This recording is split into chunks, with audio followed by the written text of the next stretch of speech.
Gaurko egunean Donostin Ibarrako kanpusean denak ala inorrez dinamika aurkeztu dugu. Preso eta iheslarien egoeraren aurrean gazteria konpromisora eta borrokara lotzea helburua izango duen dinamika da hau.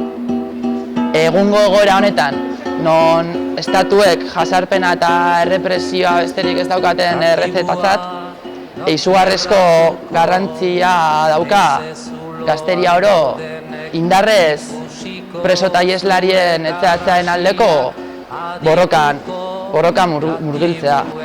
Denon konpromisoa beharrezkoa da egoera honetan, preso eta iheslariak etxeratu behar baditugu edozein jardun, edozein planteamendu eta edozein borroka garatzea izango da beharrezkoa. Denak ala inorez, dena ala ez errez.